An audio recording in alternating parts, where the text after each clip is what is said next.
Wow, the entire process was fascinating, especially the description on how they got the safe patient handling and mobility foot into the perioperative door. Now, the answer to our previous trivia question: what body position places the patient's feet higher than the head while supine? The answer, of course, the Trendelenburg position. Are you checking the winner in that chat window? Next up is the team of Lorette Wright, Andy Rich, and Peter Koch. Lorette Wright has been practicing in the field of occupational health and safety since 1984. She currently works for the Mimic Group. Andy Rich has over 15 years working in the field of safe patient handling as a consultant, speaker leader of teams, driving safe patient handling success for healthcare facilities. Andy works for Arjo Inc. Peter Koch is the manager of digital technology for Mimic Inc. and has over 28 years of experience in New England recreation industry, including the ski industry, hospitality, construction, healthcare, manufacturing, and outdoor recreation. Now, here's their presentation, Tell Me a Story, influencing safe patient handling and mobility engagement through storytelling. Welcome, everyone, to Influencing Engagement in Safe Patient Handling and Mobility Through Storytelling. While this segment of the presentation is recorded, we are here and will be stopping the recording a couple of times to ask for your feedback through the chat, as well as answer your questions at the end of the session. So take a moment during this introduction to make sure that you're familiar with how the chat feature works. Sometimes getting coworkers, managers, patients, and even patient families to see the importance of safe patient handling and mobility is truly difficult. Getting buy-in, support, and understanding can be a challenging, if not an incredibly nuanced conversation. If you're already a champion, then you know that the struggle is real, a true Sisyphean battle. The good news is that the safe patient handling is about people, and people make good stories. The Sisyphus story would not have been as memorable if it was all about the rock, but since it was about a person, it stuck around. Sure, you can tell it from the perspective of the rock, but you would have to give the rock a persona, essentially making it a person in the story. People change our world, and their stories have impact. At least they have in my life. My name is Peter Koch, and while I love a good story, I'm really a better listener, especially when compared to the two co-presenters for this session, Lorette Wright and Andy Rich. You've already heard about their professional credentials, but let's take a minute and discover the importance of storytelling in their professional and personal lives. So, Lorette, let's start with you. Why is storytelling important for you? Hi, Pete. It's so good to see everybody out there joining us this afternoon. This topic is so endearing to me. You know, I think about all the conferences I have attended, and there have been many, many, many. But I can almost distinctly tell you the date and time of certain conferences where the presenter woven stories to tell their topic and to give the premise of their topic, and it resonated with me and it stuck with me. So it's something that I do quite often in the business world, and it just means a lot to me. I'm very passionate about storytelling. That's awesome, Laura. It resonates with me too. I have those same memories of being in a meeting or something happening and a story catching my attention. So that's really cool. So Andy, what about you?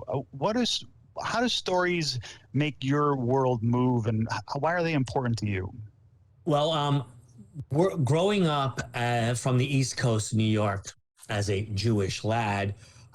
Stories were always going around, be around the table during holidays or just a meal, and everyone would be trying to vie for a position to sort of tell stories. So sort of getting a little bit of that limelight, but really, as you listen to the stories that people were talking about, they say, oh, that reminds me of this, or that reminds me of that. And what it did is it kind of created connection and really reminded us how much we were the same and how we were working on common things.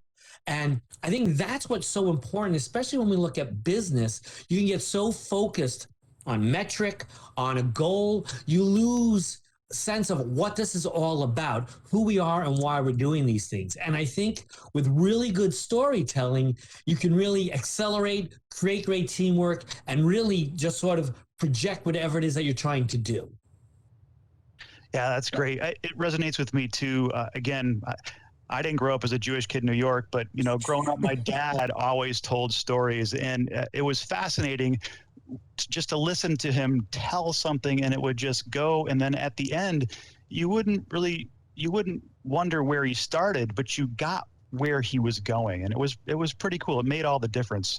It was really cool growing up. So some people are born storytellers, some people aren't. We're going to do our best through this presentation to kind of give you some tools, some tips, some tricks to kind of get to the end so that you can tell your story and make an impact within your organization. So what we really want to do today is we're going to talk about these things. Here are our objectives. We're going to define the role of storytelling as a valuable communication tool. We just started that even in the introduction. We want to describe 7 basic story types and why they matter.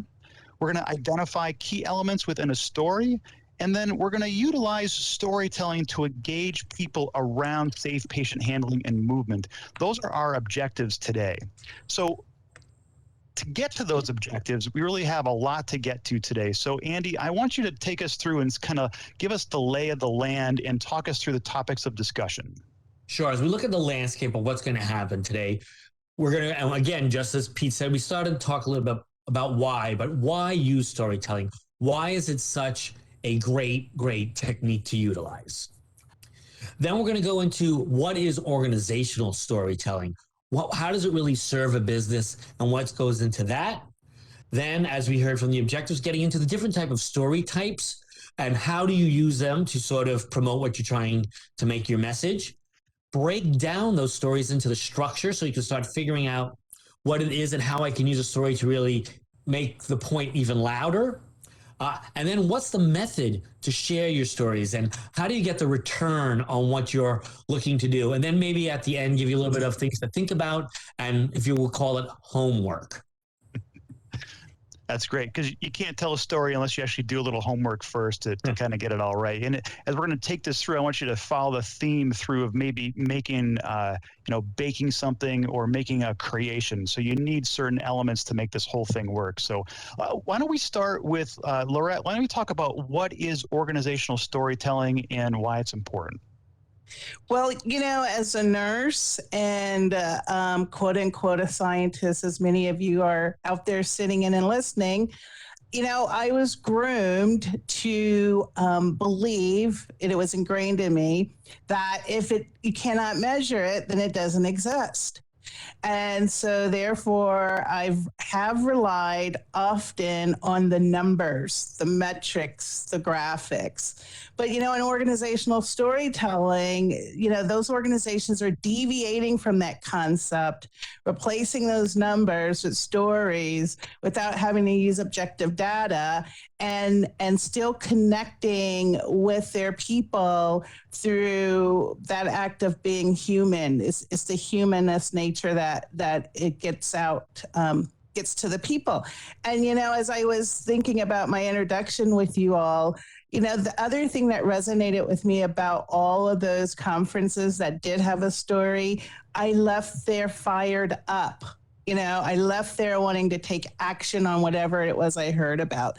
There's a famous author and researcher out there by the name of Brene Brown.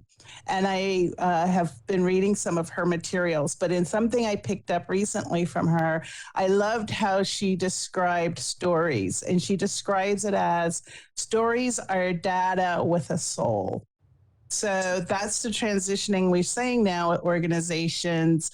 And they're starting to take away graphs and numbers, and they're just wanting their people, their teams to just tell me a story about how this impacted you today. What's going well? What's not going well? And you can't really define that kind of stuff in a number. No, it's really hard to do. And I love that. Stories are data with a soul. And as I think about just my experience sitting in the meetings, like you could go through all of the data, the charts and fancy charts. You can have colors, they can come on screen and animation, but really until someone talks about the story behind the data, it really doesn't resonate all that much, at least not with me. But I think some people could have some objections to storytelling. And I know there are some out there. I've heard it, like people kind of grumble and mumble about it. And I've heard it before too. And maybe you have when you sat in a meeting and someone says, hey, let me tell you a story. And then you get some people who kind of lean into it, and some people kind of lean back and cross their arms and cross their legs and roll their eyes like, here we go again. But I know there's objections out there. And Andy, this was really cool. When we were preparing for this, you were telling us a story, which I think really highlights some of the objections and really how to start that or start the process of overcoming them. So can you relate that to us too?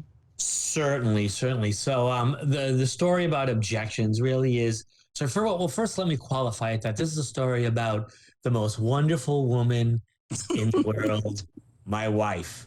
And so I need to get that on record if she sees this before I bash her.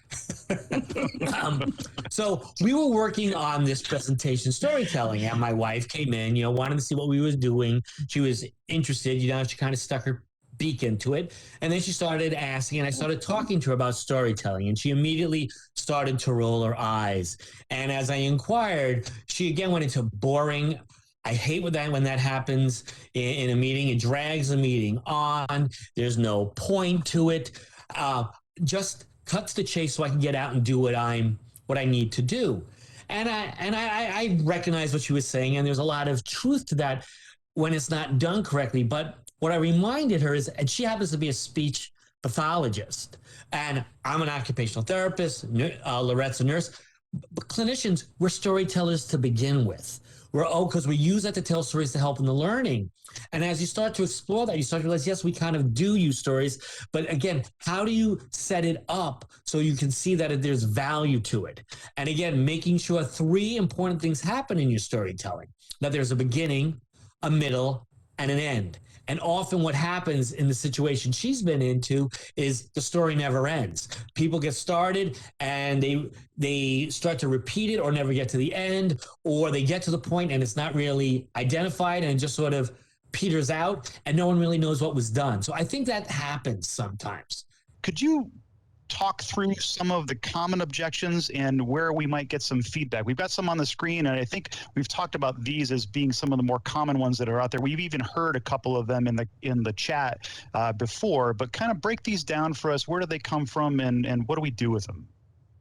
So, Pete, on some of those that you've just shared with us, this slide is depicting what Andy and I have both heard through the years as well.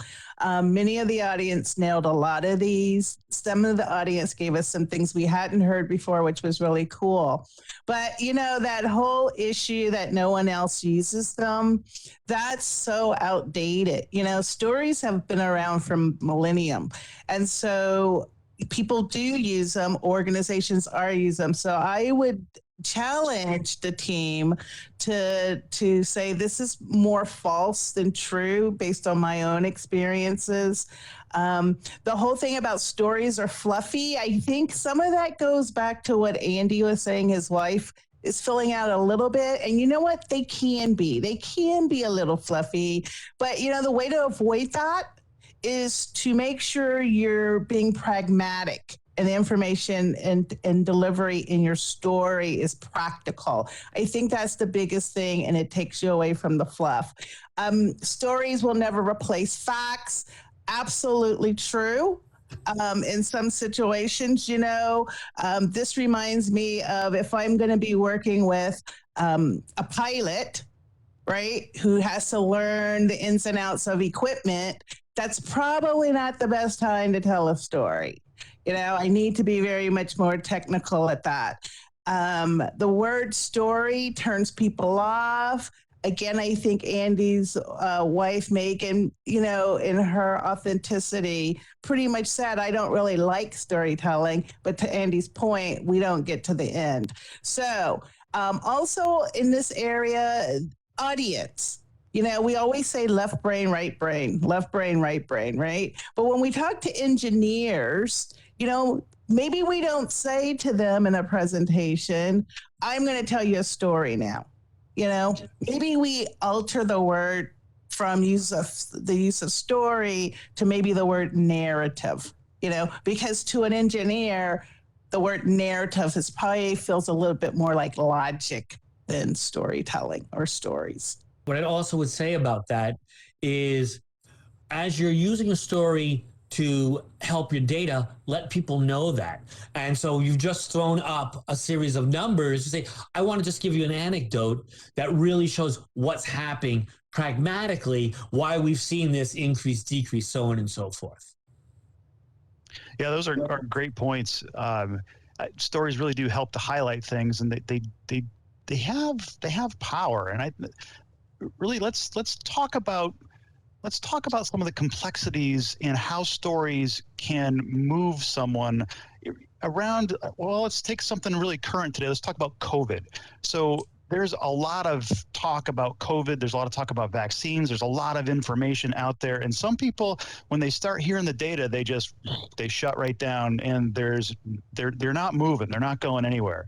So you can hear the talking head on the television, and they think they're moving a certain group of people, but there's a certain group of people that are just turning around and running.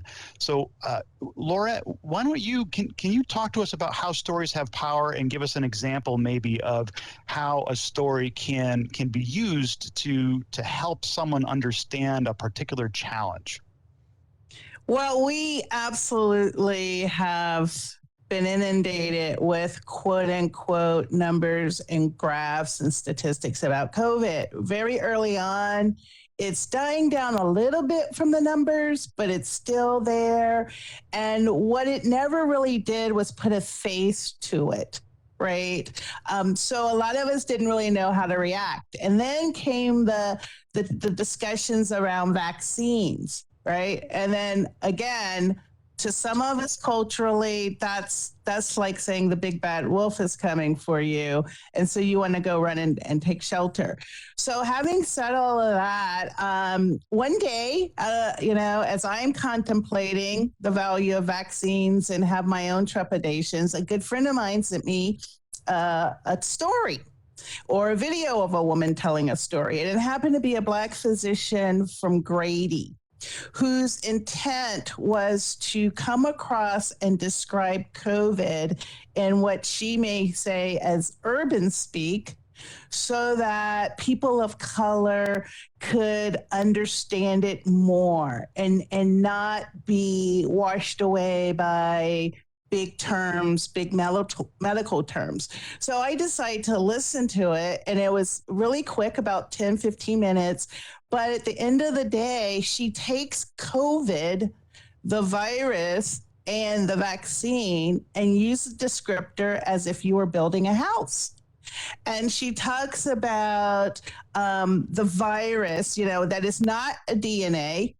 When we hear that word DNA, a lot of it we didn't understand, but that the terms of how to build a house, DNA is your blueprint. And when you build a house, you have a blueprint, and it tells you the floor plans and where all this other stuff is. Well, then it comes to the messenger RNA. Well, really, again, from the COVID, she's trying to describe that as your contractor. And your contractor gives clear instructions as to what to do on the blueprint. So what happens is the vaccine gets in touch with your contractor, and then there's these messages, and then the contractor builds this up so that the vaccine can't get in. I mean, she does this amazing description that by the end of it all, I'm like, sign me up for that vaccine as soon as possible. So it took away some of that fear, right? And again, what has been so scary for my journey with COVID is turning on the TV every day and seeing those numbers and hearing it. Now it's 500 million. Now it's 600 million. And that was traumatizing for me. But then when I heard her describe it the way she did in the vaccine, I kind of exhaled and said, I can envision all of that happening. I can see a contractor, I can see a house, and I'm ready for my vaccine. When I checked that out, I looked at the link there, and that story got legs. It's got like 40,000 views. And from just someone, when you look at it, she just did it in the break room, right? She did it and she told an amazing story and really put it, I'm not going to say succinctly, but she put it in terms that you can relate to. And that's huge. That story has so much more power than listening to somebody on the television talk about the numbers. Totally. Andy, do you have anything to add about that around stories and power? Sure. Well, first of all, what I found really interesting about Lorette is was contemplating. I don't even know how to contemplate. Most of us just think. So I think that was great on that end. Lorette always is so much more reflective than I am. But yeah, I think when I heard the story and read it, it was the same thing that I saw as well. She took a very complicated subject matter and put it in a way that made it a lot more simple. And by seeing that, I was then able to really follow along, and it added a level of, made it just more authentic and genuine, which pulled me in further and really allowed me to build off of my basic knowledge to come in a little further on that, which I think was really, really good on that. And I think also it kind of helped work on a little bit of dealing with some of the confirmation bias, and also it made the message really, really stick for me. So again, I was able to then tell that story to somebody else and hopefully get a similar outcome on that, if you know what I mean. Well, I think this slide that Pete just put up is a good way of enhancing what we were just talking about. You know, this physician works for a reputable hospital, obviously very intelligent, and so there's so much credibility, right? And she's not trying to get me to believe it because she does. Right. So you're not really having any of that confirmational bias. And so she's not trying to say, this is what I believe and you got to believe it too. I think that's what really helps. That whole adage of we can play around with numbers, right, and make it do whatever we want. Well, at that point, you're getting into some biases. And then the other thing is there's a book called Switch How to Change When Change is Hard and the Heart of Change. And what that book alludes to is how do we adapt to change? What gets us to change? And what they're finding is most of us change much more quickly when we follow the formula of see, feel, and change versus give me the number, to Andy's point, let me contemplate, and then I'm going to change. Many of us, and I'm sure many of you listening to us today, if you look at those two separate models, majority of us are probably, I need to see it, I need to feel it, and then I'm going to go ahead and change. And, I think what happens in safe patient handling often is people attempt to change or make people more safe by addressing the attitude. They give you all this information, then hope that you'll change versus really working towards changing a behavior. I think of a quick story. My stepfather was a champion smoker. He smoked for years, really great at it. Anyway, and we could not get him to stop. And he could tell you exactly what the nicotine was doing as it ran through his veins. He's heard all of it. Nothing would happen.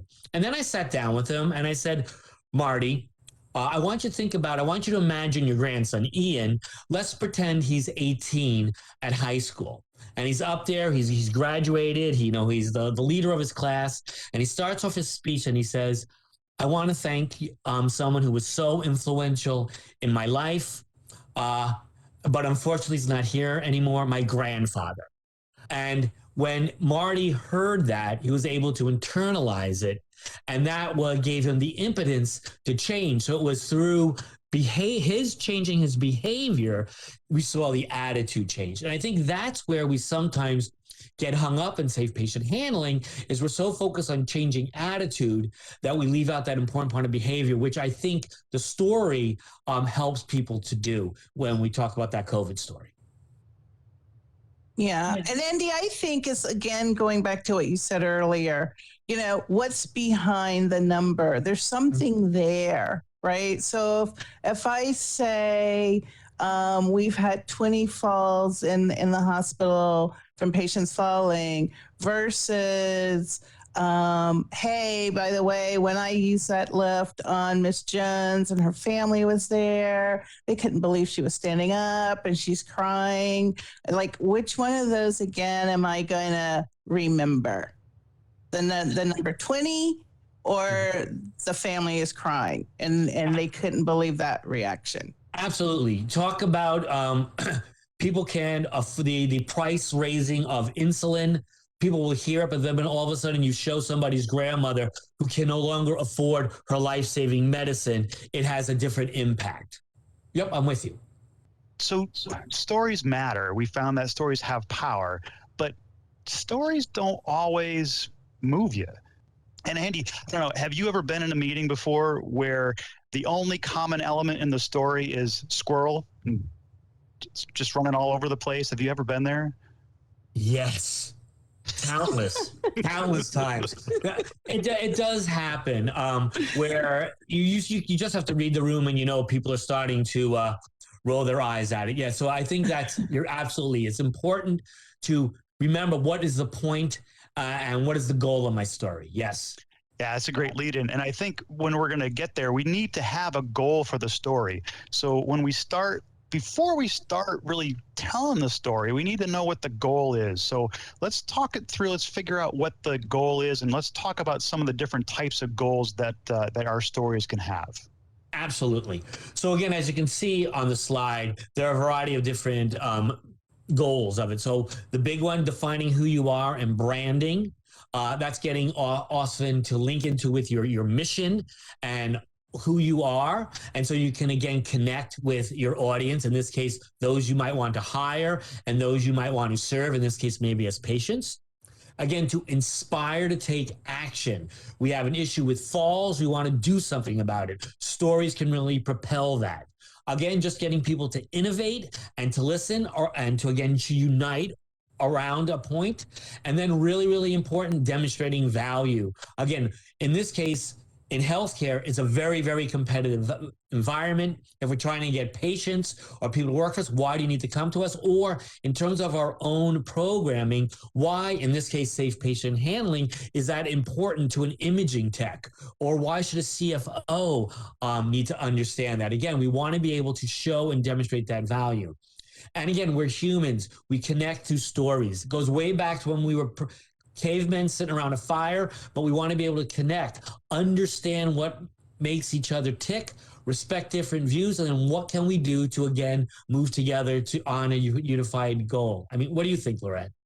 No, I think you hit it on the head with all of these. Going back to the demonstrating value, I could tell that story or that descriptor about the COVID to numerous people, and the way I may emphasize it, i.e., the vaccine came in and it was the Army and for antibodies, and if I say that to a CNA, wow. But then if I say the same story, I'm trying to build a house, I need a contractor, a CFO may be all about that. Right. That may be what they're tuned into. So I think you can, define the goal of your story, making sure you're demonstrating value in that story, but you're going to have to be cognizant about how you connect and the people in that room with you that may have different views, and see if you can get some inspiration going there. As I start to think about telling a story, I start to think about, all right, who my audience is. And I really think that might be the next important thing that you need to consider. So is that the next thing that you need to consider, like who your audience is, or is there another part of this that helps us build the story? For me, Pete, it brings us to the slide of archetypes. For me, it's not so much my audience in as it's the messaging that I want to get across. So, as Andy and I have been preparing for this and engaged ourselves in this for years, we're understanding, and we've come to understand that there's a few different types of archetypes in stories, and the way they are conveyed, it kind of leaves you with that certain messaging. So let's talk about, for example, overcoming the monster. One of the first things that come to mind for me on this one is I'm thinking David and Goliath. Right. I'm thinking there's a struggle going on. I'm in corporate America, or there may be some large societal issues that I need to come back, and I'm one little person. But the way I tell that story, that's the theme I'm going to use. So it's the plot where I'm confronted by evil. Evil could be the policy. It could be differing ethics or what have you when you think about safe patient handling, right? And I'm going to become that hero. I'm going to become David. So that's overcoming the monster. When I think about rags to riches, for example, obviously I'm thinking the ugly duckling. I'm thinking Cinderella. This is where I realize, or I'm in a story of realizing my full potential. The thing that really, really resonates with me on this one is unit peer leaders. And you may think, well, why unit peer leaders? From my experience, oftentimes the majority of those peer leaders are my techs and my certified nursing assistants or aides or techs. And the point being, so many of them are not, we don't realize their full potential. But yet when we put them in a situation like being a peer leader, they seem to evolve and break out of their shell and contribute so much. It's like going from a neophyte to expert in a matter of time. So that's like my rags to riches story. I can tell a lot of those regarding peer leaders and how I can get that across to an organization as to the value of peer leaders. Andy, you want to take a couple of these from your perspective? Sure. Well, sure. So the quest and journey, that when you think about the Wizard of Oz, of Lord of the Rings, you have people that are on a journey, and during the journey, they hit different obstacles they have to overcome. It's a classic story type to talk about a safe patient handling program. At what point are you having to battle the trees that grab you from and pull you off of the yellow brick road or throw apples at you? At what point, what came down, you had to deal with materials management or wound care or therapy. And there are the flying monkeys that are tearing apart Scarecrow. And again, how we continue to overcome them and get to the end. And then at the end, you realize you had it within you all the time. The quest and journey is a great story. Tragedy is pretty straightforward. We're really talking about how something really, really bad happened and what was the learning points of that. Like, I'm dating myself here, but like Kramer versus Kramer. The story of the divorce, this terrible, terrible story, what's happening to this kid and all this stuff. And in the end, we find out that there is some goodness in all of it. And then comedy is a little different. Again, we're looking for some irony or creating a funny end to make a point. A great story here is we were training a bunch of nurses on the use of a passive lift to do floor recovery.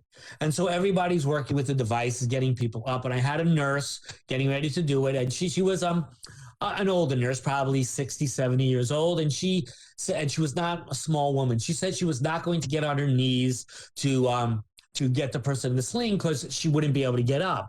But she would gladly direct people. And as she's directing people, she was very excited, very passionate. She wasn't paying attention. Her feet hit the foot of the device and she lost her balance and went down.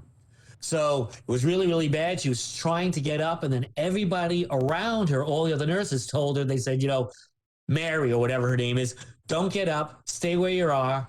And they use a device to get her up and into a chair. And right then and there, boom, They never had another problem with floor recovery because they had all done it naturally. So I guess the lesson there is when you're going to teach floor recovery is to push over a nurse because then things will fall into play. So again, taking a story, creating a catchy little humorous end to it to make the point can also work. Yeah, and then we'll end up with rebirth. And again, this is those stories of reinvention, making old, outdated things new again. Thinking it's a wonderful life, because what ends up happening in rebirth is the struggle ends up blossoming and rising. And again, safe patient handling for me on this is think about, we started with zero lift, no lift, minimal lift, safe patient handling, and now safe patient handling and mobility, right? So all these years, all of us have experienced the rebirth and the constant regeneration of safe patient handling as we know it today. It really makes a lot of sense, especially when you put in the context of the changes that have occurred within the safe patient handling and mobility movement from the beginning to where we are right now. And it really does make a lot of sense to figure out how you want to tell that story. It fits well within the rebirth, and it doesn't really fit well within something else. And it doesn't matter who the audience actually is. So that's a real learning for me in this particular place. So cool. I have my goal. All right, so my goal might be to inspire someone. I'm going to have my archetype that could be rebirth, could be tragedy. From a safety guy, I always look at the tragedy part because there's always a tragic story to tell in safety. But that's not all that makes up a good story, because you could have those two elements and then it could still fall flat. So I think what we need to talk about now are the essential ingredients. What works? What makes a story work? What are those parts that really make the story come alive? So can we talk about those pieces as we go forward? Yes, I love this slide because I'm such a visual person. And when I see all these great ingredients, it just makes me want to go and cook, bake, or do something. But it's really the foundation of your stories. You got to have these ingredients. And if you're missing any of these ingredients, you're not going to hit that flavor, right? That you've desired. So for example, the human element, we're talking about people in the stories, and we're not talking about data. And it's going to be that character which engages us and bonds us, bonds me as a listener to that story. Unexpected moments. We all like to be surprised. And oftentimes, if I start to tell you a story, you may think you know where it's going. But if I then say, oh, by the way, that character was my mother, wow, people will be like, oh my goodness, that was a really amazing story. Credibility. This is a big one. And this is the one we face in safe patient handling time and time again.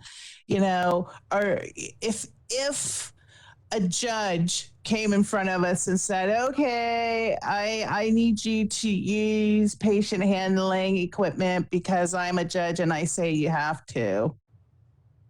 I'm probably not going to do it as well as if, a CNO or even a patient says to me, when you guys lift me, it really hurts.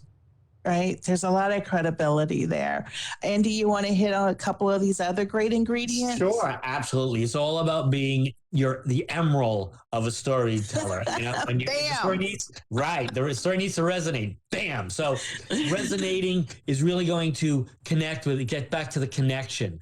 We talked a little bit of journey as a story archetype, but again, people want to see where you started and where it's going or finishes. That's going to help your story. Of course, you got to be expressive in the story to help people pull in. And again, know what your message is and be able to define it, What's not on here, that's an ingredient that, as again, through the years, I think is an important one, and that's brevity. And I'm going to keep coming back to Andy's wife, Megan. I think his example just hits on so many things. You know, a lot of times she's probably like not wanting to hear the story because already in her head she's like, they're never going to get to the point. Well, again, you don't really want to tell your story in more than 2 to 3 minutes. If you can't really capture it in that, then it's going to be a challenge. Less is more in this situation. All right. I think that's really cool. All those different ingredients really make it up. We've talked a lot about stories. I really do think it's time for us to listen to a couple of stories. And we have two here to talk through, Amy's story and Mary G. We're going to use both will use a different medium to kind of propel the message forward. And so, Andy, while we get this queued up here, could you talk a little bit maybe about Amy's story? Sure. And then we'll get the visual up, and then you can take us through the rest of it. Absolutely. So Amy, when this was filmed, was roughly an 18-year-old woman. She has cerebral palsy. Cognitively sharp as a tack. She just has this these physical constraints. So when we spoke to her, she was walking in this device called a ceiling lift track with an ambulating sling. So as she was in the store, as she's getting ready to walk, what I'm wanting you guys to do is watch her walk. And the question that I'm going to ask you is her gait functional? Does this really seem like a functional gait? All right, Andy, here we go. We've got the video up here. Why don't you talk us through this story here? So as we watch Amy walk, she's really happy, but we can see that her legs kind of scissor a little bit. We can see that some of the spasticity creates some balance issues with her. She's really kind of relying on the sling. So someone would look at this and they might think, well, this really isn't functional gait. What's the point of it? Well, the interesting thing about this is Amy blogs. And in the next slide, you're going to see a section of her blog. All right, so we got the blog up. Andy, why don't you take us through the blog? Sure. So Amy then blogged, and this is what she wrote. A new piece of equipment called the walking track was recently installed in our building. With the track, my feet just seem to go on their own. It felt like I was running. That might have been my excitement. The whole experience was really emotional for me because I really felt like I was walking down the hall with my friend Katie, and I was. And so now when we go back and we say, was this functional walking or ambulation? Suddenly things really start to change because it actually was for her. So if we look at the elements of the story, there was definitely clearly a human element to it. We see somebody walking, we see the stride that she's having. We don't know what's going on, and all of a sudden we find out that she blogs and that how emotional it was for her. It was very unexpected. You watch it and you see what's going on, so the credibility is there. And then in terms of messaging, we could tell the story in a number of ways. I could use this story to really talk about the importance of getting another ceiling lift. So maybe I'm talking to the CFO, I'm talking to my marketing department.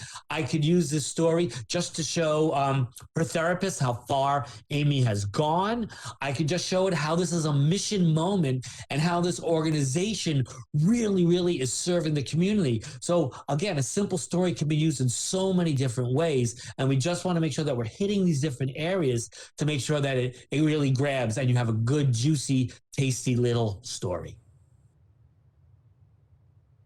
That's awesome. We've got one more story for us to listen to here. However, this time we want you to listen to the story for those key ingredients. So when you think about the elements, and we'll go back and we'll look at that slide one more time here. When we look at the elements, the human element, the unexpected moment, credibility, message, journey, we want you to listen to the story and see if you can pick those out. Once the story's finished, we're going to come back live on the screen and we're going to ask you for your feedback and see if you can pick out some of the elements for Mary G's story. Perfect. Here we go. Please listen to Mary G's story. I am 46 years old and have been diagnosed with heart disease, high blood pressure, and diabetes. I'm sure I had all these problems before. I turned 46 years old, but was afraid to go to the doctor for fear that he would only want to talk about my weight. Now I am in real trouble and my health is failing fast. Depression set in after I watched the love of my life die in a motorcycle crash several years ago. He was my best friend, my rock, and my life. We loved to cook together, so my weight was already higher than it should have been. Over the years, I have had some thyroid problems and some challenges with mobility due to some hip and ankle problems following a fall off a ladder a few years back. With everything in my life going haywire, I steadily gained weight, and now I have reached an all-time high of 525 pounds. I can promise you, as a little girl, I did not sit and dream of one day being fat and living this life. I didn't set a goal to be mortified and humiliated wherever I would go. I didn't plan on being told to shop at the nearest tent and awning supply store. I dreamed what you dreamed, being successful, being beautiful, and being happy. One day I looked in the mirror and there she was, the fat girl. Going to the hospital is the worst thing for me because I know they don't have anything for someone my size. The bathrooms aren't big enough. The blood pressure cuffs never fit. I have to take my own gown just so I can be covered, and they have me go to the loading dock to be weighed like a piece of cargo. The lab techs can never get my blood without sticking me 9 times, and rarely can they get an IV without calling in someone from OR, only to hear them say, "She's too fluffy." The staff talk about me, not to me. I'm fat, but I can still hear. I'm fat, but I can still feel. You are my caregiver. If I am at the hospital, I need you. I need you to care, to treat me like you treat all your other patients, and to understand I don't want to be the person I am. It just happened. Life happens. Please see the person I am and not the pounds that have taken over my life. Dear caregiver, I'm scared to be here and I need your help. Please be patient with me. Mary G. So we've got all the right stuff together. We've got a goal, we've got an archetype, we've got the right ingredients, or at least we hope we have the right ingredients. I think it's time to go bake. So Andy, how does this all tie together? So I think as we're getting ready to put our story together, there are 3 areas that we have to focus on. One is, again, needless to say, creating, framing, and then demonstrating these elements of the story. So as we create the story, what we're looking for is try to figure out what is the premise. Who is the protagonist or the hero? What is her or his condition? Or it doesn't necessarily have to be a person. It could be the project or the program that you're talking about. What stands in the way and how is it resolved? So you need to really start to search that out as you think about your story. Then we're going to frame it. Again, get those details. Interview people. Look at, is it a process issue? Are there people or tools? And what you're looking to find are the beats of the story or the arc. Where did the problem occur? How do we overcome it? Maybe there's only one and it's a short story. Maybe there are several. And then finally, we're looking at how do we demonstrate the impact of that story? How are we going to influence and create that change? Is it a very simple change for about teamwork or about a person or a patient? Are we making a broader statement about society or the healthcare system? Something about customers or a company or our shareholders, work teams, and so on and so forth. We want to think about those 3 things, and that kind of helps you put things together. What do you think, Lorette? I think you're right on that, especially the demonstrating the impact. You know, this particular slide actually is how storytelling affects the brain, right? And there is even science behind that, but it's still the impact. What's the impact that you want to have and how do you want to leave it? And so at the end of the day, a story is not just a story. You know, the once upon a time has a lot behind that. And so our challenge and why this was such an exciting session for Andy and I to want to do is to get people motivated and go out there and craft with some basic guidelines to follow to make that successful. It's really, really good. But it does beg the question. So if you've written your story, I've got it all down, I've followed the process, we've got all the ingredients, I put it all together. It's that age-old question, right? So if an author tells a story in a room and no one hears it, did the story actually happen? So I think the challenge here is, Lorette, that we need to talk about the methods to share our story. So once we have the story, don't be afraid. Get the story out there. So talk to us a little bit, Lorette, about when to do it and how to do it. Well, again, when I've been in business and I've said to people, tell me a story, very first thing cognitively that comes to my mind is people is like, oh, okay, let me verbalize it for you. Let it be a verbal, didactic, or exchange of conversation. And the reality is, this slide demonstrates many avenues of how you can tell your story, right? So Andy and I just actually demonstrated the use of storytelling through a presentation in a webinar. Right? It's setting the tone of the change in context of really teaching is the way we've done that today. You have meetings and conference calls, reminding people of the purpose of something. You have videos. We showed that today. Articles and blogs. Andy's story showed that today. White papers, a little bit more heady, trying to come across with some technical knowledge or expertise on that, but it can be done. Social media, there's no need to explain that. Twitter, Facebook, Instagram, you name it. There's a lot of ways people are showing their stories through social media. And last but not least, believe it or not, you can use a story in a professional journal or technical publication. And the one that hits me more than anything is umpteen years ago, a good friend of mine was in a near fatal car accident. She was a nurse and she did a lot of work with safe patient handling. But now she's in this ICU and can't talk. And she's vented. And so she can't tell the caregivers anything. She comes out of this and she decides, I'm going to write my story on what it felt like for me, a caregiver, to be taken care of.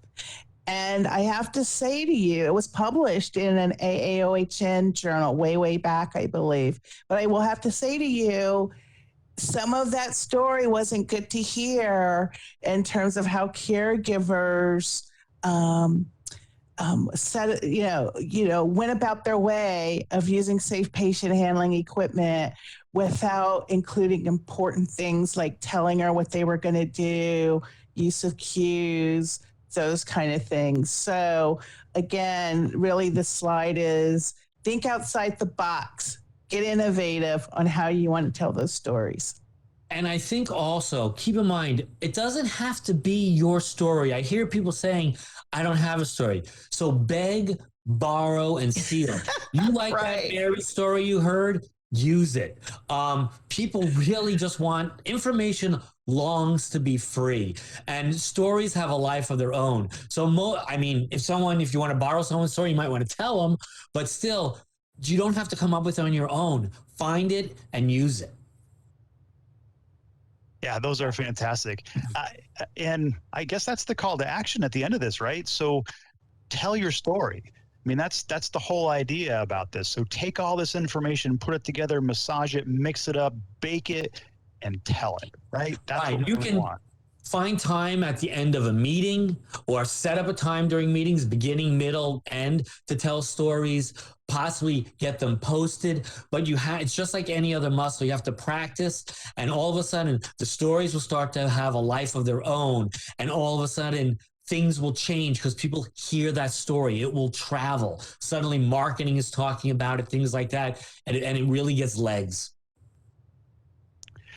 One more point that I just want to bring up, and I think this is an important part of storytelling that we kind of miss, is that if we don't tell the story, we will lose that story. Right. So it's kind of like the person that's been working at your company for umpteen million years, and they have all the institutional knowledge, and they're the person that you go to all the time for the answer or for the encouragement or for the hint about where to go next. And all of a sudden they're gone, and there's this huge gap.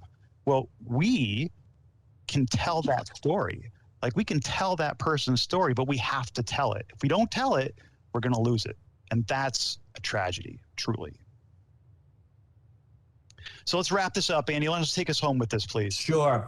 So as we're coming to the end, a great, fantastic closing quote: stories are the creative conversion of life itself into a more powerful, clearer, more meaningful experience. They are the currency of human contact. And so with that, we want you to make that contact, collect your currency, tell your stories. We truly thank you for sitting and spending this hour or so with us. And good luck and happy storytelling.